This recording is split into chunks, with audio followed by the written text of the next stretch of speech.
এটা রাখি। এখন শবে বারাত করা যাবে কিনা ওটা সম্পর্কে একটু হাদিস বলবো। হ্যাঁ, হাদিস বলবো আর আপনাদেরকে বলবেন ওই জানান হাদিসগুলো নোট করে তাকে শোনাবেন। যদি কোনো মাওলানা ঘাড়ে ক্ষমতা থাকে সে আমার হাদিসটাকে খণ্ডন করতে হবে, আর আমার হাদিসকে যদি খণ্ডন করতে চায় তাহলে কোরআন হাদিস দিয়ে আমার হাদিসকে খণ্ডন করতে হবে। এটা হলো নিয়ম। দলিল দি খাতা এই দলিল দেব। হ্যাঁ হ্যাঁ আচ্ছা দলিল দি একটু শুনে, একটু শুনবেন তো নাকি? এই সবাই বলছে না কেন? শুনবেন তো, শুনেন না। না না না জাগাতে হবে না, তুললে আবার কথা অসুবিধা হবে। সে আবার তারা শুনলেই হবে, আর তুলতে হবে ওই সকালেও তুলবো। হ্যাঁ ঘুমাকে একটু খুব রেস্ট। আমার মনে অনেক অসুবিধা হয়েছে, যারা না হলে ঘুমাবেন না। অনেক দূর থেকে এসছেন আমি জানি, কষ্ট না হলে ঘুমাবে না। পীরের দরবারে ঘুমাতে এসছে, হ্যাঁ কষ্ট। ইনি ভালো কথা বলছে, ইনি পারফেক্ট কথা বলছে। হুজুরের দরবারে যাব, দুদিন আগে ভালো করে ঘুমিয়ে নি, ওখানে যাচ্ছি একদম আর ঘুমাবো না, একদম জেগে বসে ওয়াজ শুনে। আচ্ছা শোনেন শোনেন, হাদিস শরীফে নবীজি বলছেন ইন্না হাযিহিল কুলুবা তাসদাউ, যে হাদিসটা আমি পড়েছিলাম তার তরজমা করতে পারলাম না, তরজমা করছি। নবী বলছেন ইন্না হাযিহিল কুলুবা তাসদাউ কামা ইয়াসদাউল হাদীদু ইযা সাবাহুল মা। আল্লাহর নবী বলেন, নবী যখন কোনো কথা বলতেন না মিসাল দিয়ে বোঝাতেন। নবী বলছেন লোহাতে পানি লাগলে কি হয়? জং ধরে যায়।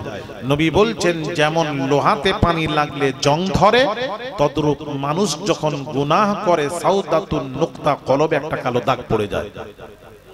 যেই বললেন সাহাবীরা তো পেয়েছেন, সাহাবীরা প্রশ্ন ছুড়ে দিলেন, কিলা ইয়া রাসূলুল্লাহ সাল্লাল্লাহু আলাইহি ওয়াসাল্লাম ওমা জালাউহা, ইয়া রাসূলুল্লাহ প্রত্যেকটি জিনিস পরিষ্কার করার একটা যন্ত্র আছে, তাহলে এটা পরিষ্কার করার কি যন্ত্র বলুন? নবী এখানে দুটো কথা বললেন। ক্বালা, সকলেই দেবেন, সকলেই দেবেন, কেউ বঞ্চিত হবেন না, সকলেই অন্তত দেন, 50 100 200 যা আছে দেন, দেন নিয়ত করে দেন। ক্বালা কাসরাতু যিকরিল মাউতি ওয়া তিলাওয়াতিল কুরআন। নবী এখানে দুটো কথা বললেন। একটা হলো তোমরা বেশি বেশি কোরআন তিলাওয়াত করো। কি করবে? কোরআন তিলাওয়াত করবে। 2 নম্বর হলো ক্বালা কাসরাতু যিকরিল মাউতি, তোমরা মৃত্যুকে বেশি বেশি স্মরণ করো। আর মৃত্যুকে স্মরণ করতে গেলে এসিতে ঘুমিয়ে মৃত্যু স্মরণ হবে না।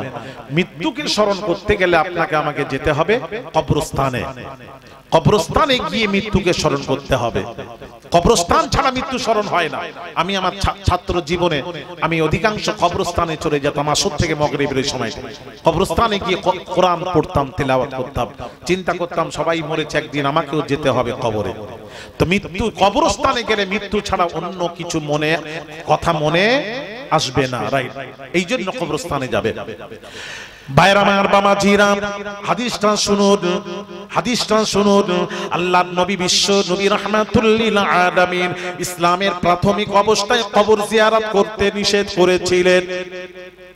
করেছিলেন, এটা ঠিক কথা, এটা প্রাথমিক অবস্থায়। কিন্তু বাবাজি যারা শুনেছেন নবীর জবানে মোবারক থেকে, তারা যুদ্ধের ময়দানে গিয়ে তারা আবার 10 জনকে শুনিয়েছে, তারা 20 জনকে শুনিয়েছে। এই রকম একটা গ্রুপ শুনে তার কানে রয়েছে যে নবীজি কবর জিয়ারত করতে নিষেধ করেছিলেন, আর তারা যুদ্ধের ময়দানে শহীদ হয়ে গেছেন, তারা রাসূলের কাছে আসতে পারেননি।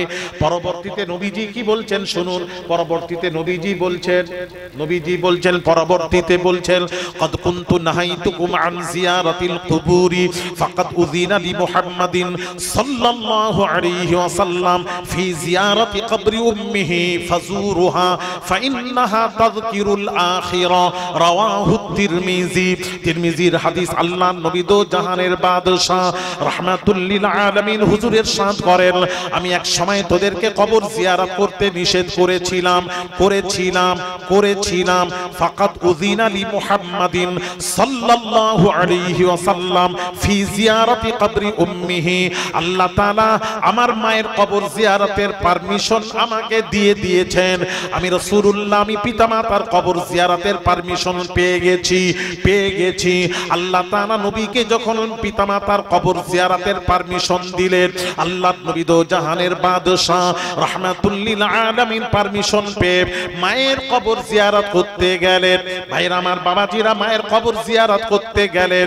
কবর জিয়ারত করতে যখন নবীজি গেলেন, আল্লাহ পাক বললেন, হাবিব আপনি আপনার পিতামাতার জন্য দোয়া, গুনাহ মাফের দোয়া চাইবেন না, খবরদার বলবেন না আল্লাহ আমার পিতামাতাকে ক্ষমা করে দাও, এই মাগফিরাতের দোয়া করবেন না। আল্লাহ নবীকে নিষেধ করেছিলেন। বুঝবেন, বোঝার আছে। নবী যখন কবর জিয়ারত করতে গেলেন, তখন আল্লাহ বললেন, হাবিব আপনি আপনার পিতামাতার কবরের কাছে গিয়ে গুনাহ মাফের দোয়া চাইবেন না, যে আল্লাহ আমার মাকে মাফ করে দাও, আমার বাপকে মাফ করে দাও, এই দোয়া চাইবেন না। এই হাদিসকে সামনে রেখে বাজওলামারা কি বলেছেন? বাজওলামারা বলেছেন এই জন্য আল্লাহ কেন নিষেধ করলেন, এই জন্য গুনাহ মাফের দোয়া করতে নিষেধ করলেন। রাসূলুল্লাহ সাল্লাল্লাহু আলাইহি ওয়াসাল্লামের পিতামাতা মুসলমান ছিলেন না। জোরে বলুন, নবীর পিতামাতা মুসলমান ছিলেন, এই জন্য আল্লাহ নিষেধ করেছেন। আস্তাগফিরুল্লাহ আলাযীম। এই ব্যাখ্যা তারজামা যারা করেন মনে করবেন এরা হলো সেই ৭৩ দল হবে, ৭২ যাবে জাহান্নামে, এক দল যাবে জান্নাতে। মনে করবেন এটা হলো সেই ৭২-এর একের ব্যাখ্যা। কথা বলে না কেন? এটা কিসের ব্যাখ্যা? যারা বলে কবর জিয়ারত চলবে না, এটা হলো ৭২-এর একের ব্যাখ্যা। ওই ব্যাখ্যার পেছনে দৌড়বেন না। বলে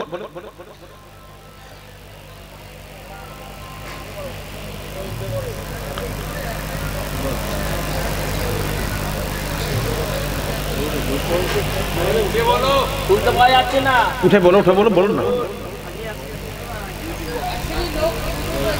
হ্যাঁ হ্যাঁ হ্যাঁ হ্যাঁ হ্যাঁ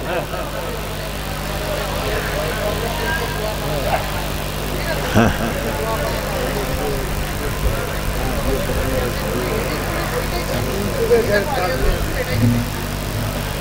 ওই জন্য তো আমি বন্ধ করে দিয়েছি।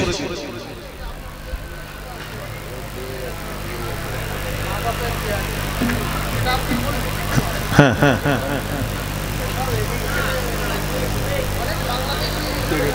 হ্যাঁ কেটে, হ্যাঁ অনেক করছে, ওই জন্য আমি বন্ধ করে দিয়েছি। আমি খালি বন্ধ করে দিয়েছি, আমি আর করিনি কোথাও। ভাইরা আমার, বাবাজিরা, আর আজকে যেটা পারমিশন বলেছি ওনাকে, সেই কথা মতন আমার সাথে উনি বসেছেন, তাই আমি একটু পারমিশন দিয়েছি। ভাইরা আমার, বাবাজিরা, কথাটা শুনুন, ওয়াজটা শুনুন। তাহলে এখানে প্রশ্ন হলো, রাসূলুল্লাহ সাল্লাল্লাহু আলাইহি ওয়াসাল্লামের পিতামাতা মুসলমান ছিলেন না, যারা ব্যাখ্যা করেছেন আমি বোঝাচ্ছি। আচ্ছা, ওনার কথাটা রাখেন, ওনার ওয়াজটা রাখেন, বক্তৃতা রাখেন, আমি নিজে শুনেছি। আল্লাহ বললেন, হাবিব আপনি আপনার পিতামাতার কবরের কাছে যাবেন, গুনাহ মাফের দোয়া চাইবেন না। আল্লাহ গুনাহ মাফের দোয়া চাইতে নিষেধ করেছিলেন। কেন করলেন? রাসূলের পিতামাতা মুসলমান ছিলেন না বই তো আল্লাহ গুনাহ মাফের দোয়া করতে নিষেধ করেছেন। আচ্ছা, তাই যদি হয় কিছুক্ষণ মেনে নেওয়া যায়, মেনে তো নেওয়া যায় না, কিছুক্ষণ যদি আপনার কথাটাকে রাখা যায়, ওই কথার উপর আমার কিছু কথা আছে, বোঝাবেন আমাকে। ওনার কথাটা রাখেন, এবার ওয়াজ শুনুন। আল্লাহ পাক কোরআন পাকে ইরশাদ করেন, লা তাকুম আলা কবরি ইন্নাহুম কাফারু বিল্লাহি ওয়া রাসূলিহি। আল্লাহ পাক বলেন, লা তাকুম আলা কবরি ইন্নাহুম কাফারু বিল্লাহি ওয়া রাসূলিহি। আল্লাহ পাক বলছেন, যারা আল্লাহ তার রাসূলকে অস্বীকার করে মুশরিক হয়েছে, কাফের, বেঈমান ও মুসলিম যারা, আল্লাহ বলছেন লা তাকুম আলা কবরি, এই হাবিব ও মুসলিমের কবরের কাছে যাবেন না। জিয়ারত তো দূরের কথা, কবরের কাছে যেতে আল্লাহ নিষেধ করেছেন। তাহলে আমি আলী আসগরের প্রশ্নের উত্তর দেবেন, যদি তাহলে অমুসলিমের কবর জিয়ারত তো চলে না, কোরআন বলেছে চলবে না, তাহলে নবীকে আল্লাহ তাআলা তার পিতামাতার কবর জিয়ারতের পারমিশন দিলেন। ও মুসলিম যদি হতেন তাহলে কবর জিয়ারতের পারমিশন নবী পেতেন না। কথা কি বুঝতে পারছেন? নবীর পিতামাতা যদি অমুসলিম হতেন তাহলে কবর জিয়ারতের অনুমতি আল্লাহ দিতেন না। তাহলে আল্লাহ যখন কবর জিয়ারতের অনুমতি যখন দিয়েছেন স্পষ্ট হয়ে গেল, তাহলে বোঝা গেল রাসূলুল্লাহর পিতামাতা মুসলমান ছিলেন। এবার প্রশ্ন, তাহলে গুনাহ মাফের দোয়া করতে নিষেধ কেন করলেন? এটা প্রশ্ন, এটার উত্তরটা শুনে নিন পাশাপাশি। আল্লাহ বললেন, হাবিব আপনি আপনার পিতামাতার জন্য গুনাহ মাফের দোয়া চাইবেন না। তার কারণ হলো আপনার পিতামাতা তো গুনাহগারী ছিলেন না। গুনাহগার হলে তো গুনাহ মাফ, যার গুনাহই নেই তো গুনাহ মাফের দোয়া কিসের? বিবি থাকলে তো তালাক, বিবি নেই তো তালাকের প্রশ্নই জাগে না। এই কথা কি বুঝতে পারছেন তো? তাহলে ওই যে ব্যাখ্যা, ওটা 72-এর একের ব্যাখ্যা, শুনছেন কেন? হ্যাঁ কি বলে, কিছু জানে না বেচারা, জানে না শরীয়তের মাওলানা, ওদের কথা শুনবেন না ইউটিউব। এবার আসুন আল্লাহর নবী পাক জবানের পাক কথা, ওয়াকাদ কুনতু নাহাইতুকুম আন জিয়ারাতিল কুবুরি ফাকাদ উযিনা লি মুহাম্মাদিন সাল্লাল্লাহু আলাইহি ওয়াসাল্লাম ফি জিয়ারাতি কবরি উম্মিহি। আমি আমার মায়ের কবর জিয়ারতের পারমিশন পেয়ে গেছি, আমি আমার পিতামাতার কবর জিয়ারত করছি করব। আর আল্লাহর নবী বললেন, ওরে উম্মতেরা, আমি যখন কবর জিয়ারত করি, আমি কবর জিয়ারতের পারমিশন পেয়েছি, অনুমতি পেয়ে গেছি। ফাজুরুহা, তোদেরকেও কবর জিয়ারতের অনুমতি দিয়ে দিলাম। আরো জোরে, বেশি বেশি কবর জিয়ারত কর। কবর জিয়ারত করলে একটা পাশাপাশি লাভও নবী বলেছেন, লাভটা বলেছেন, ফাইন্নাহা তাযকিরুল আখিরা। কবর জিয়ারত ওই আখিরাতকে স্মরণ করিয়ে দেয়, মৃত্যুকে স্মরণ করিয়ে দেয়, আখিরাতকে স্মরণ করিয়ে দেয়। এই জন্য তোরা কবর বেশি বেশি জিয়ারত কর। আর একটু জোরে।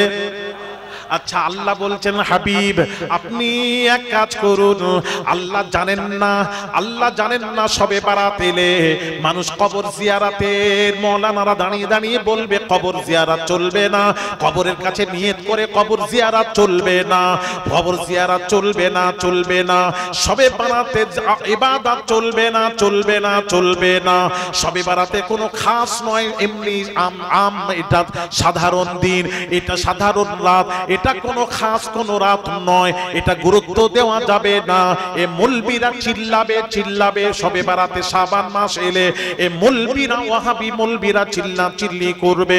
এটা আল্লাহ জানেন কি জানেন না? এই জোরে বলেন, জানেন কি? আল্লাহ যখন জানেন তাহলে আল্লাহ তাআলা জেনে শুনে আল্লাহ কি বললেন, হাবিব আপনি একবার শবে বারাতে একবার আপনি কবর জিয়ারত করুন, আমি আল্লাহ আপনাকে শবে বারাতের রাত্রিতে দিয়ে কবর জিয়ারত করাবো। জোরে বলুন, আরো জোরে। আল্লাহ তাআলা তার হাবিবকে দিয়ে কবর জিয়ারত করিয়েছেন, শবে বারাতের কবর জিয়ারত করিয়েছেন। এই হাদিসটা আমি আপনাদের সামনে তুলে ধরব। আল্লাহ জানেন শবে বারাতেরা চিল্লাচিল্লি করবে, এটা আল্লাহ জেনে শুনে আল্লাহ বলে দিলেন যে শবে বারাতে কবর জিয়ারত খাস ভাবে চলবে কি চলবে না। আল্লাহ বললেন, হাদিসটা নোট করবেন, তিরমিজি শরীফের হাদিস। ইমাম তিরমিজি 39 নম্বর বাব কায়েম করেছেন। 39 নম্বর বাবটা কি? মা জাআ ফি লাইলাতি নিসফি মিন শাবান। শাবান মাসের 15 তারিখের রাত,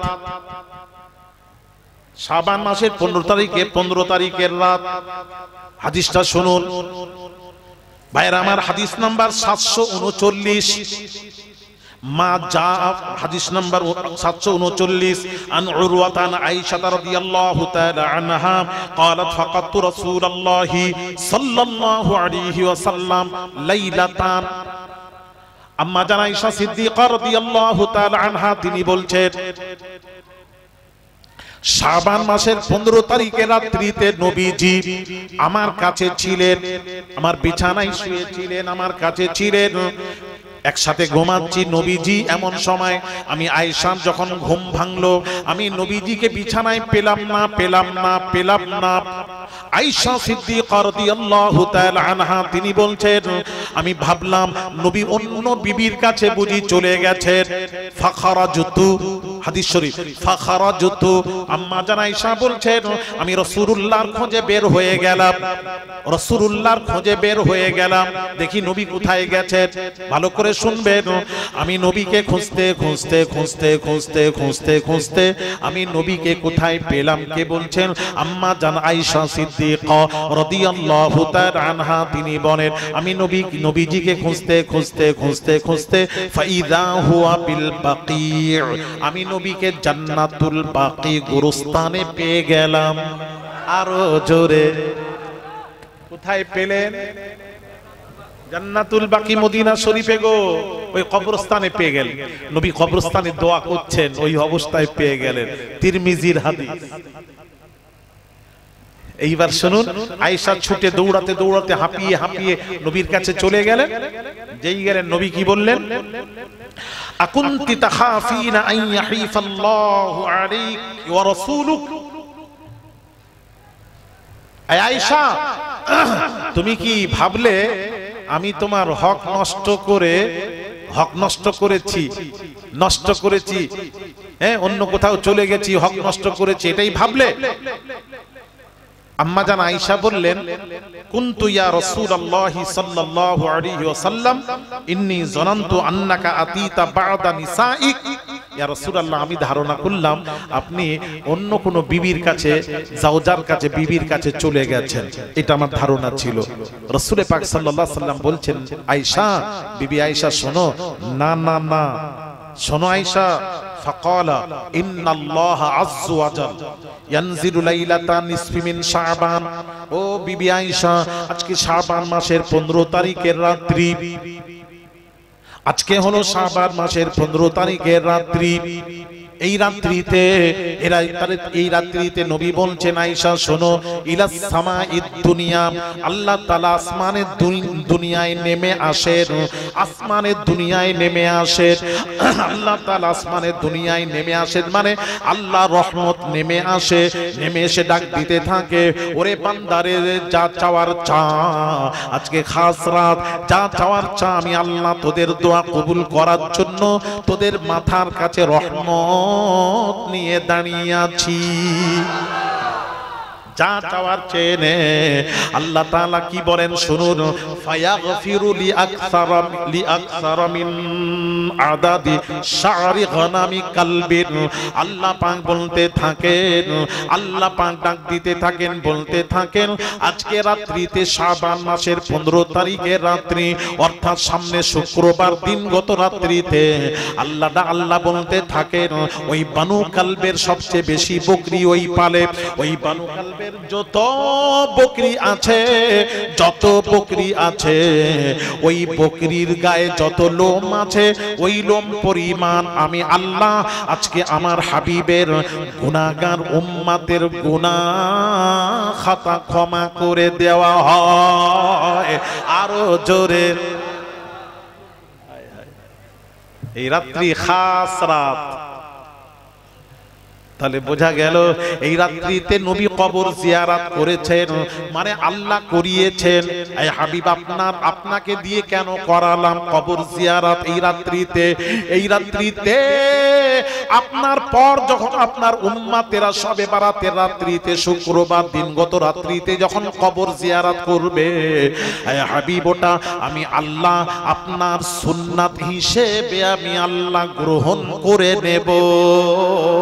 আর জোরে, তাহলে কবর জিয়ারত শবে বারাতের রাত্রিতে কবর জিয়ারত এটা নবীর সুন্নাত। আর একটু জোরে, এটা কিসের সুন্নাত? নবীর সুন্নাত। আর ওলামায়ে দেওবন্দ তাবলীগের আলেমরা এটাকে অস্বীকার করতে পারবে না।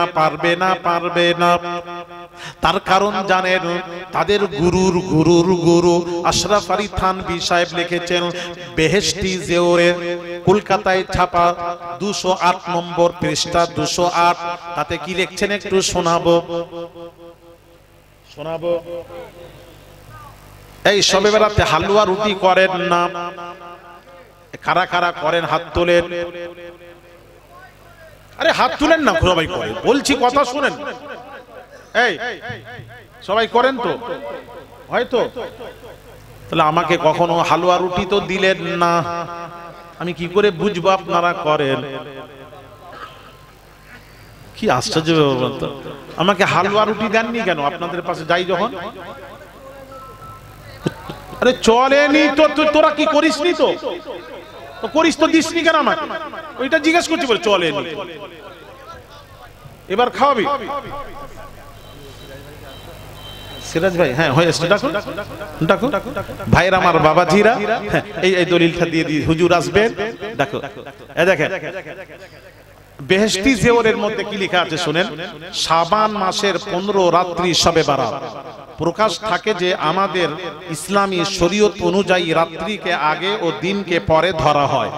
অতএব 15ই রাত্রি বলতে 14ই দিবাগত রাত্রি বোঝায়। এ রাত্রিতে একটি অতি মহান পবিত্র রাত্রি। এ রাত্রি, ভালো করে শুনুন, এ রাত্রি জাগরণ করে ইবাদত বান্দেগি, নফল নামাজ, কোরআন তেলাওয়াত, দরুদ শরীফ পাঠ, সমস্ত গুনাহের কাজ হতে তওবা ইস্তিগফার করা, আল্লাহর জিকির করা উচিত এবং আপোষে হিংসা বিদ্বেষ মনোমালিন্য কারোর সঙ্গে থাকলে তা দূর করা উচিত।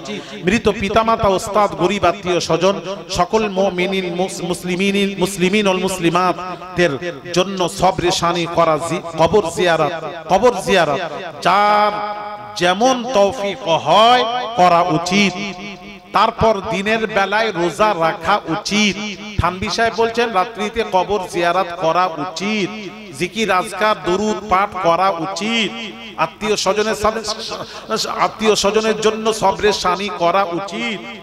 আচ্ছা, আগামী 1 বছরের হায়াত, মত, রিজক, দৌলত ইত্যাদি সম্পর্কীয় তকদির ও কিসমত রাত্রিতে আল্লাহর তরফ হইতে লিখিত হয়ে ফেরেশতার নিকট দেওয়া হয়। এ রাত্রিতে কোন কোন অঞ্চলে আতশবাজির প্রচলন আছে, দেখা যায়, মানে ফটকা ফাটায়, ফটকা ফাটাবেন আর মোমবাতি জ্বালাবেন না ঘরে, এগুলি জ্বালাবেন, করবেন না, এগুলো করবেন। আচ্ছা, এই খারাপ প্রথা বর্জন করা উচিত। গরিবদের দান করার জন্য এবং নিজেদের খাবারের জন্য যার তৌফিক হয়, চুরি না করে, ঋণ না করে, ভিক্ষা না করে হালুয়া রুটি পাকানো কোনো পাপের কাজ নহে। একটু জোরে। থানভী সাহেব লিখছে, আমরা তো খাই, তোমাদের গুরুর গুরু লিখেছে, তোমরা স্টেজে ওই জুমার দিন মেম্বারে দাঁড়িয়ে এরকম ফতোয়া দাও কেন? ওদের মধ্যে দেয়, ওদেরকে বলে দেবে খবরদার যেন এই ফতোয়া তারা না দেয়। ওই আহলে হাদিস মাযহাবীরা দিলে সে কথা আছে, তাদের দলিল আছে, তোমরা এই কথা বলবে না। হালুয়া রুটি যদি বলে, দলিল দিলাম। এবার যদি বলে হালুয়া রুটি চলবে না, নামাজ ইবাদত চলবে না, চলবে না, তাহলে কোরআন বলছে মা আতাকুমুর রাসূলু ফাখুযুহু, রাসূল যেটা দিয়েছেন গ্রহণ করো, ওয়া মা নাহাকুম আনহু ফান্তাহু, নবী যেটা নিষেধ করেছেন তার থেকে বিরত থাকো। তাহলে রাসূল কোথায় লিখেছেন যে হালুয়া রুটি করা যাবে না, শবে বারাতের দিনে ইবাদত করা, রাত্রিতে ইবাদত করা যাবে না, কবর জিয়ারত করা যাবে না? যদি নিষেধ দেখাতে পারেন, সেই দিন থেকে ওয়াদা করছি আমিও করব না, আমরাও করব না, আপনাদেরকেও করতে দেব না। যদি দেখাও, আর দেখাতে না পারলে আমরা যেভাবে করছি আমরা করতেই থাকবো, ডিস্টার্ব করবে না। কথা ঠিক ঠিক রাজি আছেন তো? তাহলে এই তো বলছি, কি শুনলেন না? ও সবে মেরাজে নিশ্চয়ই চলবে, চলবে না? নবীর সাথে যেটা, আমি বলি বাবাজি একটা কথা বলি, ভালো করে বুঝে নেন। নবীর সাথে যার সম্পর্ক আছে যেটা, সেটাই হবে শ্রেষ্ঠ, সেটাই হয় শ্রেষ্ঠ। নবীর সাথে সম্পর্ক না হলে ওটা শ্রেষ্ঠ হয় না। তাহলে ওই রাত্রি, মেরাজের রাত্রিতে নবী মেরাজে গেছিলেন, ওই রাত্রির সাথে নবীজির সম্পর্ক, তাহলে বোঝা গেল ওই রাত্রিও শ্রেষ্ঠ। উম্মাতে মুহাম্মাদি শ্রেষ্ঠ কেন? কুনতুম খায়রা উম্মাহ, উম্মাতে মুহাম্মাদি শ্রেষ্ঠ কেন বলা হলো? নবীর সাথে আমাদের লিংক থাকার দরুন আল্লাহ তাআলা উম্মাতে মুহাম্মাদিকে সব নবীর উম্মাতের থেকে উম্মাতে মুহাম্মাদিকে আল্লাহ শ্রেষ্ঠ করেছেন। নবীর সাথে সম্পর্ক। কিতাব যত আসমানি কিতাব আছে তার মধ্যে কোরআন শরীফ হলো শ্রেষ্ঠ। তার কারণ কোরআন সাথে ওটা নবীর উপর নাজিল হয়েছে, এই জন্য কোরআন হলো সব কিতাব হতে কোরআন শরীফ শ্রেষ্ঠ। সব পৃথিবীতে যত শহর আছে সব শহর হতে মদিনা শহর শ্রেষ্ঠ। কেন? মদিনা শহরের সাথে নবীর সম্পর্ক, এই জন্য মদিনা শহর শ্রেষ্ঠ। মদিনে মে জানে কো ये जी चाहता है वहाँ घर। মাশাআল্লাহ, হুজুরের এই জলসাটি শুনে খুব ভালো লাগলো। যদি আপনাদের ভালো লেগে থাকে তাহলে আমাদের চ্যানেলটাকে লাইক, শেয়ার, কমেন্ট, সাবস্ক্রাইব করে পাশে থাকবেন।